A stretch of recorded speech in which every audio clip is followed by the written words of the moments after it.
യേശുവിൻ്റെ അമൂല്യ രക്തത്താൽ വീണ്ടെടുക്കപ്പെട്ട ദൈവജനമേ, നിങ്ങൾക്കെല്ലാവർക്കും പ്രത്യാശയുടെ തീർത്ഥാടകരായ നിങ്ങൾക്ക് പ്രത്യക്ഷീകരണ തിരുനാളിൻ്റെ എല്ലാ നന്മകളും അനുഗ്രഹങ്ങളും അച്ഛൻ പ്രാർത്ഥനാപൂർവ്വം ആശംസിക്കുന്നു.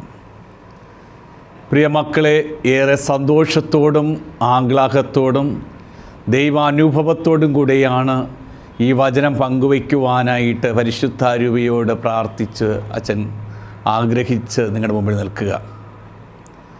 ക്രിസ്മസ് നമുക്കറിയാം, ശാന്തിയുടെയും സമാധാനത്തിൻ്റെയും സന്ദേശമായി കടന്നു വന്നു. ലോകത്തിൻ്റെ ജീവൻ്റെ അപ്പമായ ക്രിസ്തു, അപ്പമായി തീരേണ്ടവൻ, മുറിക്കപ്പെടേണ്ടവൻ, നൽകപ്പെടേണ്ടവൻ, ജീവനായി മാറേണ്ടവൻ, അപ്പത്തിൻ്റെ പുര എന്ന് വിളിക്കപ്പെടുന്ന ബെത്ലഹേമിൽ ജനിച്ചു. ആ ജനന മഹോത്സവം നമ്മൾ ആഘോഷിച്ചു. ആ വലിയ സന്തോഷം സാധാരണക്കാരായ ആട്ടിടയന്മാരെയാണ് മാലാഖമാർ അറിയിച്ചത്. ആ രാത്രിയിൽ തന്നെ യേശുവിൻ്റെ ജനന വാർത്ത അറിയുവാനുള്ള ഏറ്റവും വലിയ ഭാഗ്യം ലഭിച്ചത് ആട്ടിടയന്മാർക്കാണ്. ആട്ടിടയന്മാർക്കൊരു പ്രത്യേകതയുണ്ട്. അവർ ജെറുസലേം ദേവാലയത്തിൽ മനുഷ്യൻ്റെ പാപപരിഹാരാർത്ഥം ബലിയാടുകളാകേണ്ട കുഞ്ഞാടുകളെ വളർത്തുന്ന ആട്ടിടയന്മാർ, അങ്ങനെയുള്ള ആടുകൾക്ക് കാവൽ കിടക്കുന്ന ആട്ടിടയന്മാർ, മനുഷ്യൻ അവൻ്റെ ജീവിതകാലത്ത് ചെയ്തു കൂട്ടുന്ന പാപം മുഴുവനും ഈ കുഞ്ഞ് ആട്ടിൻകുട്ടിയിലേക്ക് ചുമത്തി ദേവാലയത്തിൽ കൊണ്ടുവന്ന് ബലിക്കല്ലിൽ ബലിയർപ്പിച്ച് മനുഷ്യൻ്റെ പാപത്തിൽ നിന്ന് അവന് മോചനം കിട്ടിയെന്ന സന്തോഷത്തോടുകൂടെ ആ ദേവാലയത്തിൻ്റെ പടിയിറങ്ങുന്ന തീർത്ഥാടകർ. എന്നാൽ യേശു ജനിച്ചപ്പോൾ മാലാഖമാർ ആട്ടിടയന്മാരെ അറിയിക്കുവാനുള്ള കാരണം, അല്ലയോ ആട്ടിടയന്മാരെ, നിങ്ങൾ കാവൽ കിടന്ന് മനുഷ്യൻ്റെ പാപപരിഹാരാർത്ഥം ബലിയർപ്പിക്കുവാനുള്ള ഈ കുഞ്ഞാടിനെ ബലിയർപ്പിച്ചതുകൊണ്ട് പാപപരിഹാരം പൂർണ്ണമാകുന്നില്ല. ഇതൊരു കാഴ്ചയർപ്പണമാണ്. യഥാർത്ഥ പാപമോചകനായ ക്രിസ്തു ലോകത്തിലേക്ക് വന്നിരിക്കുന്നു. അവൻ കുരിശാകുന്ന യാഗവേദിയിൽ ഒരു കുഞ്ഞാടിനെ പോലെ പരമപിതാവിന് ബലിയർപ്പിക്കപ്പെടുമ്പോൾ അവൻ്റെ രക്തത്തിലൂടെ മാത്രമേ പാപമോചനവും രക്ഷയും ലഭിക്കുകയുള്ളൂ. അതുകൊണ്ട് ഈ രാത്രിയിൽ നിങ്ങൾ അതിവേഗം എഴുന്നേറ്റ് ചെന്ന് ബെത്ലഹേമിൽ ചെന്ന് നിങ്ങൾ മറിയത്തോടൊപ്പം യേശുവിനെ കാണണം. പിള്ളക്കച്ചയിൽ പൊതിഞ്ഞ് പുൽത്തൊട്ടി കിടത്തിയിരിക്കുന്ന ഒരു ശിശുവിനെ നിങ്ങൾ കാണും. ഇതായിരിക്കും അടയാളം. ഈ അടയാളം ലഭിച്ചപ്പോൾ ഈ അടയാളം അന്വേഷിച്ചാണ് ആട്ടിടയന്മാർ പോയത്. ദൂതൻ അവരോട് പറഞ്ഞതുപോലെ അവർ ബെത്ലഹേമിൽ ചെന്ന് മറിയത്തോടൊപ്പം അവർ യേശുവിനെ കണ്ടു. അവർ കുമ്പിട്ട് ആരാധിച്ചു. പഴയ നിയമത്തിൽ ഇസ്രായേൽ ജനതയെ മോസസിൻ്റെ നേതൃത്വത്തിൽ ദൈവം ഒരുക്കിയെടുത്ത് വാഗ്ദാന ഭൂമിയിലേക്ക് കൊണ്ടുപോയി ഒരു ആരാധന സമൂഹമാക്കി മാറ്റിയതുപോലെ പുതിയ നിയമത്തിൽ ഈ ആട്ടിടയന്മാരെ ദൈവം വിളിച്ച് വേർതിരിച്ച് ബെത്ലഹേമിലെത്തിച്ചു. അവർ കുമ്പിട്ട് ആരാധിക്കുന്നു. അവർ ആരാധന സമൂഹത്തെ നമുക്ക് അവിടെ കാണുവാനായിട്ട് സാധിക്കും. യേശുവിൻ്റെ ജനനം മുതൽ ജനം യേശുവിനെ ആരാധിച്ചു തുടങ്ങി എന്നതാണ്. അത് കഴിയുമ്പോഴാണ് ശാസ്ത്രിമാർ, അവർ രാജാക്കന്മാരെന്ന് വിശേഷിപ്പിക്കപ്പെടുന്നുണ്ട്. അവർ 3 പേരാണോ കൂടുതലാണോ എന്ന് നമുക്ക് കണക്കില്ല. എന്നാൽ 3 എന്ന് പൊതുവെ പറയപ്പെടുന്നത് അവർ നൽകപ്പെട്ട 3 കാഴ്ചദ്രവ്യങ്ങളുടെ അടിസ്ഥാനത്തിലാണ്. അവർക്കൊരു നക്ഷത്രം അവർക്ക് പ്രകാശിതമായി. ആ നക്ഷത്രത്തിലേക്ക് നോക്കി അവർ യാത്ര തിരിച്ചു, അന്വേഷണം നടത്തി. ഓരോ മഹാന്മാർ, ഓരോ വ്യക്തികൾ, ഓരോ മനുഷ്യർ ഈ ലോകത്തിൽ ജനിക്കുമ്പോൾ ഒരു നക്ഷത്രം ഉദയം ചെയ്യുമെന്നതാണ്. ഒരസാധാരണമായ ഒരു ജനനം ലോകത്തിൽ സംഭവിച്ചിരിക്കുന്നു. അവൻ നിസ്സാരക്കാരനല്ല.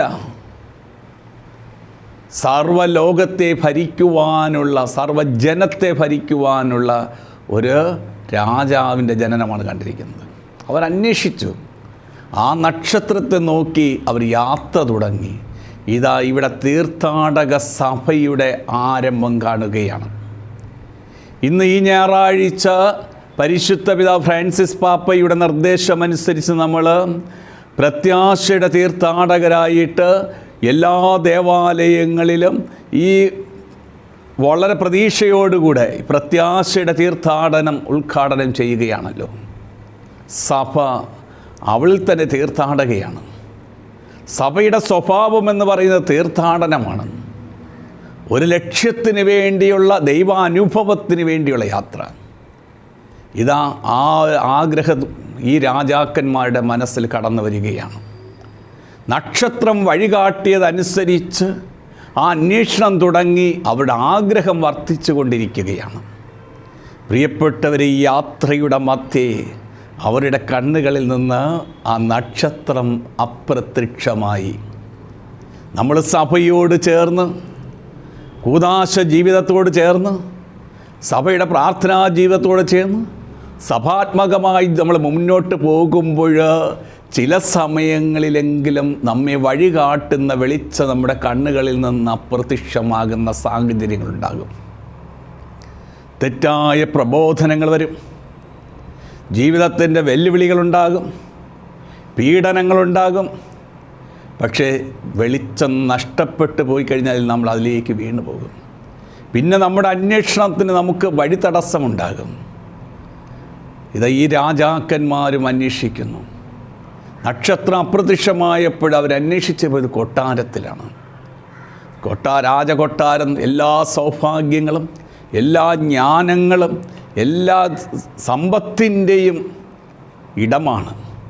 പ്രിയപ്പെട്ട, നമുക്ക് ദൈവികമായ വെളിച്ചം നഷ്ടപ്പെടുമ്പോൾ നമ്മൾ മനസമാധാനത്തിന് വേണ്ടി മറ്റൊരു അന്വേഷണം നടത്തുന്നതൊക്കെ ഈ ലോകത്തിൻ്റെ സുഖങ്ങൾക്ക് വേണ്ടിയല്ലേ?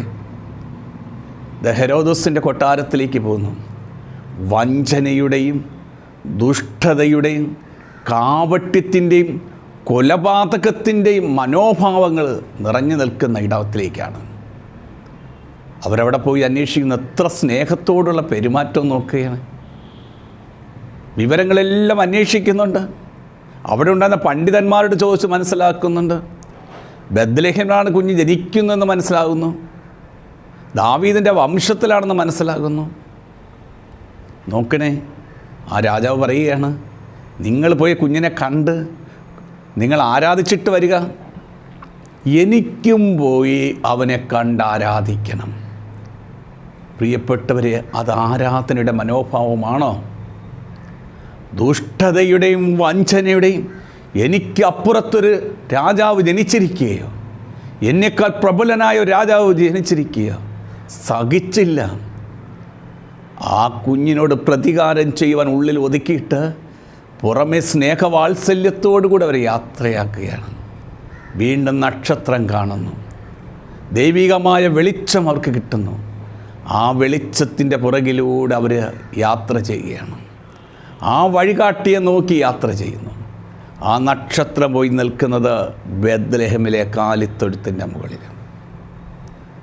ദൈവം വെളിപ്പെടുത്തിയതുപോലെ, ദൈവം അവർക്ക് ബോധ്യപ്പെടുത്തിയതുപോലെ അവരവിടെ കാണുന്നു മറിയത്തോടൊപ്പം യേശുവിനെ. ഇപ്പം ഇവിടെ ഒരു ചെറിയൊരു സംശയമുണ്ട്. യൗസേ പിതാവിൻ്റെ പേര് മത്തായി ശ്ലീഹ ഇവിടെ പറയുന്നില്ല. സമാന്തര സുവിശേഷങ്ങളിൽ യൗസേ പിതാവിന് ഏറ്റവും കൂടുതൽ പ്രാധാന്യം കൊടുക്കുന്ന വ്യക്തിയാണ് മത്തായി. അവൻ നീതിമാനെന്ന് വിശേഷിപ്പിക്കുന്നുണ്ട്. ഈ കുഞ്ഞിന് വേണ്ടി സത്രം അന്വേഷിക്കുന്നതെല്ലാം പറയുന്നുണ്ട്, കാവലിരിക്കുന്നത് പറയുന്നുണ്ട്. പക്ഷേ ഈ കാലിത്തൊഴുത്തിലേക്ക് രാജാക്കന്മാർ വന്നപ്പോൾ ഈ യൗസേ പിതാവിനെക്കുറിച്ചൊരു ചിത്രം കൊടുക്കുന്നില്ല. കാരണം അവൻ രാജവംശത്തിൽ, ദാവീദിൻ്റെ രാജവംശത്തിൽപ്പെട്ട വ്യക്തിയാണ് യൗസഫ്. അതുപോലുള്ള രാജാക്കന്മാരാണ് വന്നിരിക്കുന്നത്. രാജവംശത്തിൽപ്പെട്ട രാജാക്കന്മാർ, ശാസ്ത്രിമാർ മാത്രമല്ല, അവർ പണ്ഡിതന്മാർ മാത്രമില്ല. പക്ഷേ ഈ രാജാക്കന്മാരെക്കാൾ വലിയൊരു രാജാവ് ലോകത്തിൽ ജനിച്ചിരിക്കുന്നു എന്നതാണ്. അതുകൊണ്ട് ഇവിടെ പറയേണ്ട കാര്യമില്ല. പക്ഷേ ഈ അവർ നോക്കി കർത്താവ് വെളിപ്പെടുത്തിയതുപോലെ, അവർക്ക് മനസ്സിലായതുപോലെ ആ ദിവ്യ ശിശു ഈ കുഞ്ഞാണെന്ന് മനസ്സിലായി അവർ കുമ്പിട്ട് ആരാധിക്കുന്നു.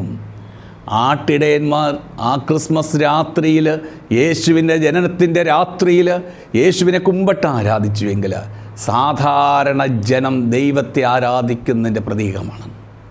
ഇന്ന് സാധാരണ ജനങ്ങൾ മാത്രമല്ല, പണ്ഡിതന്മാർ, ശാസ്ത്രിമാർ, രാജാക്കന്മാർ ഈ ക്രിസ്തുവിനെ ആരാധിക്കും എന്നതിൻ്റെ അടയാളമാണ് ഈ രാജാക്കന്മാർ കുമ്പിട്ട് ആരാധിക്കുന്നു.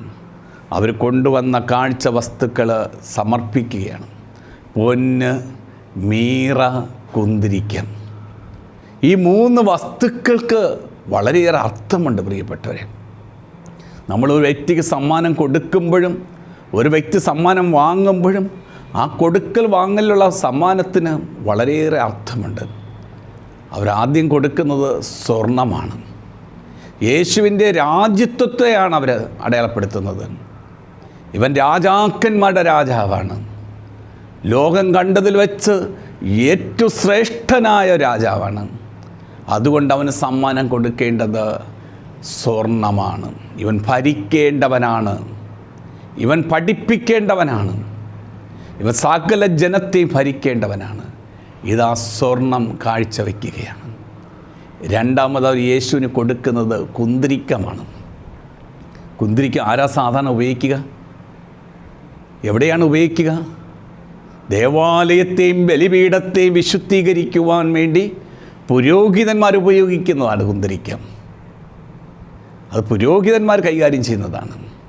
അപ്പോൾ ഈ ശിശു രാജാവ് മാത്രമല്ല, ഇവൻ പുരോഹിതനുമാണ്, ഇവൻ വിശുദ്ധീകരിക്കുന്നവനാണ്, ദൈവത്തിന് കാഴ്ചകളും ബലികളും അർപ്പിക്കേണ്ടവനാണ്, തന്നെ യാഗമായി ലോകത്തിന് ക്രിസ്തു ലോകത്തിന് സമർപ്പിക്കേണ്ട തൻ്റെ ജീവിതം പരമപിതാവിന് അർപ്പിക്കേണ്ട ബലിവസ്തുവാണ് ഇവൻ പുരോഹിതനാണ്, ജനത്തെ വിശുദ്ധീകരിക്കുന്നവനാണ്. കുന്തിരിക്കം കൊടുക്കുന്നു. അടുത്ത് മീറ കൊടുക്കുകയാണ്. മീറ കയ്പിൻ്റെ അനുഭവമാണ് പ്രിയപ്പെട്ടവരെ. യേശുവിന് മുമ്പ് വന്ന എല്ലാ പ്രവാചകന്മാരും കൈപ്പേറിയ അനുഭവങ്ങളിലൂടെ കടന്നുപോയവരാണ്. ദൈവത്തിൽ നിന്ന് കിട്ടുന്ന ദർശനം, വെളിപ്പെടുത്തലുകൾ മായം ചേർക്കാതെ ദൈവജനത്തിന് വിശ്വസ്തയോട് പ്രവാചക ദൗത്യത്തിൽ കൊടുക്കുകയാണ് എങ്കിൽ ആ പ്രവാചകൻ സഹിക്കേണ്ടവനാണ്, സഹനം ഏറ്റണം. യെശയ്യാ പറയുന്ന സഹനദാസനെക്കുറിച്ച് നോക്കുക. ആ സഹനദാസൻ ഇവനാണ്. ഈ കുഞ്ഞ് അവനൊരു സഹനദാസനാണ്. അവൻ പിതാവിൻ്റെ ഇഷ്ടം നിറവേറ്റുവാൻ വേണ്ടി സഹിക്കപ്പെടേണ്ടവനാണ്. പിതാവിൻ്റെ അനുഗ്രഹങ്ങൾ മക്കൾക്ക് വാങ്ങിക്കൊടുക്കുവാൻ സഹനം ഏറ്റുവാങ്ങേണ്ടവനാണ്. നമ്മുടെ പാപങ്ങൾക്ക് ബലിയായി തീരേണ്ടവനാണ്. കൈപ്പേറിയ അനുഭവങ്ങളിലൂടെ കടന്നു പോകേണ്ടവനാണ്. ഇവൻ യഥാർത്ഥ പ്രവാചകനാണ്. അതുകൊണ്ടാണ് മീറ കൊടുക്കുന്നത്. പ്രിയപ്പെട്ടവരെ, ഇത് നമ്മൾ പ്രത്യാശയുടെ തീർത്ഥാടകരായിട്ട് യാത്ര ചെയ്യുമ്പോൾ ദൈവജനത്തെ ഭരിക്കുവാനും പഠിപ്പിക്കുവാനും വിശുദ്ധീകരിക്കുവാനുള്ള ദൗത്യം ദൈവം നമ്മെ ഏൽപ്പിക്കുന്നുണ്ട്. ഒരു കുടുംബത്തിലെ അപ്പനെന്ന നിലയ്ക്ക്, അമ്മയെന്ന നിലയ്ക്ക്, സഹോദരൻ എന്ന നിലയ്ക്ക്, ഒരു അധ്യാപകൻ എന്ന നിലയ്ക്ക്, ഒരു പുരോഹിതൻ എന്ന നിലയ്ക്ക്, ഒരു സമർപ്പിതൻ എന്ന നിലയ്ക്ക് നമ്മൾ ദൈവജനത്തെ ഭരിക്കേണ്ടവർ, പഠിപ്പിക്കേണ്ടവർ, വിശുദ്ധീകരിക്കേണ്ടവർ, അവർക്ക് വേണ്ടി സഹനങ്ങൾ ഏറ്റെടുക്കേണ്ടവരാണ്. മുറിവേൽക്കാത്ത ക്രിസ്തു യഥാർത്ഥ ക്രിസ്തു അല്ല. മുറിവേൽക്കാത്ത ക്രിസ്ത്യാനി യഥാർത്ഥ ക്രിസ്ത്യാനിയല്ല. നീ ഒരു യാഗമായി, നീയും ഒരു ബലിയായി ക്രിസ്തുവിനോടൊപ്പം മരിച്ചുയർത്തി നിൽക്കേണ്ടവരാണ്. നമ്മൾ ക്രൂശിത രൂപം കാണുന്നില്ലേ? ക്രൂശിത രൂപത്തിൽ ഒരു ഭാഗത്ത് കർത്താവ് തൂങ്ങിക്കിടക്കുകയാണ്, മറുഭാഗം വെറുതെ ശൂന്യമായിരിക്കുകയാണ്. അതാർക്ക് വേണ്ടി? എനിക്ക് വേണ്ടിയിട്ടിരിക്കുകയാണ്. ഞാനും ക്രിസ്തുവിനോടൊപ്പം മരിക്കുകയും ഉയർത്തെഴുന്നേൽക്കുകയും ചെയ്യേണ്ടവനാണ്. പ്രിയപ്പെട്ട രാജാക്കന്മാർക്ക് സന്തോഷമായി. അവർ അന്വേഷിച്ചു, അവർ യാത്ര തിരിച്ചു, അവർ മിശിഹായെ കണ്ടു. അവൻ രാജാവാണ്, പുരോഹിതനാണ്, പ്രവാചകനെന്ന് ബോധ്യപ്പെട്ട് അവർ സമ്മാനം കൈമാറി. പ്രിയപ്പെട്ടൊരു ദൈവത്തെ അറിഞ്ഞു കഴിഞ്ഞാൽ ദൈവത്തിന് നമ്മളെ കൊടുക്കണം. മക്കളെ, ദൈവത്തിന് നമ്മളെ വിട്ടുകൊടുക്കണം, നമ്മൾ സമർപ്പിക്കണം. സമർപ്പണം അതിൻ്റെ പൂർണ്ണതയിലെത്തണം. അത് പൂർണ്ണമാണെങ്കിൽ നമുക്ക് തൃപ്തിയുണ്ടാകും. നമുക്ക് വളരെയേറെ സംതൃപ്തി ഉണ്ടാകും, നിരാശ ഉണ്ടാകില്ല. ഇതാ ഈ രാജാക്കന്മാരുടെ ജീവിതത്തിലും വളരെ സംതൃപ്തിയുണ്ട്. അവർ കുമ്പിട്ട് ആരാധിച്ചുകൊണ്ട് തിരിച്ചു പോകുവാൻ തയ്യാറാകുമ്പോൾ വീണ്ടും നക്ഷത്രം കാണപ്പെടുന്നു. മറ്റൊരു വഴിയെ നിങ്ങൾ ക്രിസ്തുവിനെ കണ്ടവരാണ്, നിങ്ങൾ ക്രിസ്തുവിനെ അറിഞ്ഞവരാണ്, നിങ്ങൾ ക്രിസ്തുവിനെ മനസ്സിലാക്കിയവരാണ്, നിങ്ങൾ അവനെ കുമ്പിട്ട് ആരാധിച്ചാണ്. ഇനി വന്ന വഴിയെ പോകരുത്. നീ വന്ന വഴിയിൽ കണ്ട കൊട്ടാരവും അവിടെ നീ കേട്ട വാക്കുകളൊക്കെ വഞ്ചനയുടെയും ദുഷ്ടതയുടെയും കാപട്യത്തിൻ്റെതാണ്. നീ ഇനി അതുവഴി പോകരുത്. കർത്താവ് മറ്റൊരു വഴിയിലൂടെ നയിക്കുകയാണ്. അവർ തിരിച്ചു പോകുന്നു. പ്രിയപ്പെട്ടവരെ, ഈ 1 വർഷം നീണ്ടു നിൽക്കുന്ന ഈ തീർത്ഥാടനത്തിൽ പ്രത്യാശയുടെ തീർത്ഥാടകരായിട്ട് നമ്മൾ യാത്ര ചെയ്യുമ്പോൾ പ്രത്യാശ ദൈവത്തിൽ എത്തിച്ചേരുവാനുള്ളതാണല്ലോ. ദൈവം നമ്മുടെ കൂടെ ഉണ്ടെന്നതുള്ളതാണല്ലോ. ദൈവം എന്നെ അറിയുന്നു, ഞാൻ ദൈവത്തെ അറിയുന്നു, എനിക്ക് ദൈവവുമായിട്ട് ഒന്നുചേരാൻ സാധിക്കുമെന്നുള്ളതാണല്ലോ. അത് മോചനത്തിൻ്റെതാണല്ലോ ജൂബിലി വർഷം, അത് വിടുതലിൻ്റെതാണല്ലോ. ലൂക്കായുടെ സുവിശേഷത്തിൽ യേശു പറയുന്ന പോലെ കർത്താവിൻ്റെ ആത്മാവ് എൻ്റെ മേലുണ്ട്, ദരിദ്രരോട് സുവിശേഷം പ്രസംഗിക്കുവാൻ എന്നെ അയച്ചിരിക്കുന്നു, ബന്ധിതർക്ക് മോചനം, അന്ധർക്ക് കാഴ്ച, അടിച്ചമർത്തപ്പെട്ടവർക്ക് സ്വാതന്ത്ര്യം. കർത്താവിന് സ്വീകാര്യമായ വത്സരം പ്രഖ്യാപിക്കാൻ, അതെ, കടങ്ങൾ ഇളവ് ചെയ്യുന്ന, പാപപരിഹാരത്തിൻ്റെ, അനുരഞ്ജനത്തിൻ്റെ ഈ ജൂബിലി വർഷത്തിൽ ഈ തീർത്ഥാടനം അടുത്ത ക്രിസ്തുരാജൻ്റെ തിരുനാളിൽ പൂർണ്ണമാകുമ്പോൾ എനിക്കും ഒരു സംതൃപ്തി ഉണ്ടാകണം. ആ സംതൃപ്തിയിലൂടെ ദൈവത്തിൻ്റെ സ്വരം കേട്ട് ഞാനും മുന്നോട്ട് യാത്ര ചെയ്ത് ഈ തീർത്ഥാടനം സ്വർഗത്തിൽ നിത്യപിതാവിൻ്റെ ഭവനത്തിൽ എത്തിച്ചേരുവാൻ സാധിക്കണം. ഈ പ്രത്യക്ഷീകരണ തിരുനാളും ഈ പ്രത്യാശയുടെ തീർത്ഥാടനത്തിൻ്റെ ദിനങ്ങളും നമ്മുടെയൊക്കെ ജീവിതത്തിൽ ഒരു അനുഗ്രഹമായി തീരട്ടെ. നമുക്ക് പ്രാർത്ഥിക്കാം. ഞങ്ങളെ അതിവാത്സല്യമായി സ്നേഹിക്കുകയും പരിപാലിക്കുകയും നയിക്കുകയും ചെയ്യുന്ന ദൈവമേ, സ്വർഗീയ പിതാവേ, അനുഗ്രഹിക്കപ്പെട്ട ഈ നല്ല ദിവസത്തെ ഓർത്ത് ഞങ്ങൾ അങ്ങേ സ്തുതിക്കുന്നു. നൽകിയ ചിന്തകൾക്കായി ഞങ്ങൾ നിന്നെ ആരാധിക്കുന്നു. തന്ന ബോധ്യങ്ങളെ ഓർത്ത് ഞങ്ങൾ അങ്ങേക്ക് നന്ദി പറയുന്നു. കർത്താവേ, ഈ വചനം കേൾക്കുന്ന മക്കളിലും ഈ വചനം കൊടുക്കുവാനായിട്ട് നീ ഉപകരണമാക്കിയ എന്നിലും അങ്ങേ പരിശുദ്ധാത്മാവിൻ്റെ ദാനങ്ങളും ഫലങ്ങളും വരങ്ങളും കൊണ്ട് നിറയ്ക്കണമേ. ഞങ്ങളുടെ തീർത്ഥാടനം സ്വർഗത്തിലെത്തിച്ചേരട്ടെ. ഞങ്ങളുടെ ഈ ലോകയാത്രയിൽ ചിലപ്പോഴൊക്കെ ഞങ്ങൾക്ക് വെളിച്ച് നഷ്ടപ്പെട്ടു പോകുന്ന അവസ്ഥകളുണ്ട് കർത്താവേ.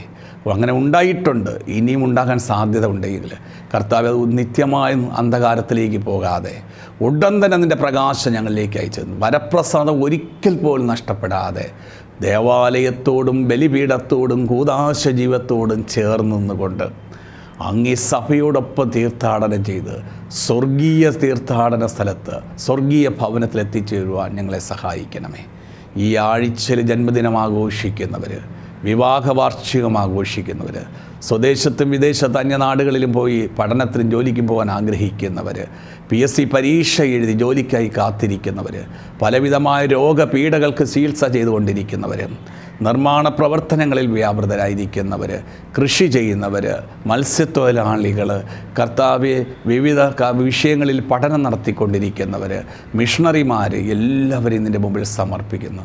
ഞങ്ങൾ ചോദിക്കുന്നതിന് മുമ്പ് അറിയുന്ന അങ്ങയുടെ കരങ്ങളിലേക്ക് അങ്ങയുടെ പ്രിയ മക്കളുടെ എല്ലാ ആഗ്രഹങ്ങളെയും അഭിലാഷങ്ങളെയും സമർപ്പിക്കുന്നു. നാഥ, ഒരു നക്ഷത്ര വിളക്കായി നീ ഈ ദൈവജനത്തോട് ഞങ്ങളോടൊപ്പം ഉണ്ടാകണമേ.